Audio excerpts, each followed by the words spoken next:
माझं नाव उज्ज्वला देशमुख आहे.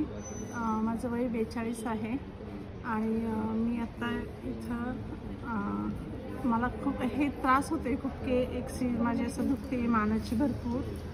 हे भरपूर दुखत होतं मायग्रेन वगैरे त्रास.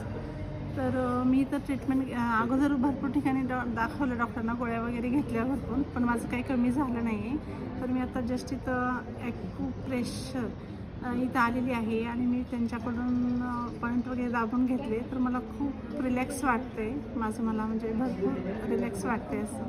तर तुम्ही आज ॲक्युप्रेशरची ट्रीटमेंट घेतली, तर हे बिना औषधांचे उपचार बरोबर? हां, बिना औषधांचे उपचार.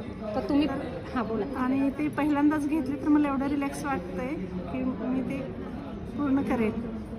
तर तुमचं आणि माझं आजार कमी होईल असं मला खात्री असं वाटते की नक्की कमी होईल ते. तर तुमचं काय मनोगत आहे की लोकांनी औषधं घेऊन ठीक व्हावं की ॲक्युप्रेशरने ठीक व्हावं? नाही, ॲक्युप्रेशरनेच ठीक व्हावं तर असं मग ॲक्युप्रेशर करावं.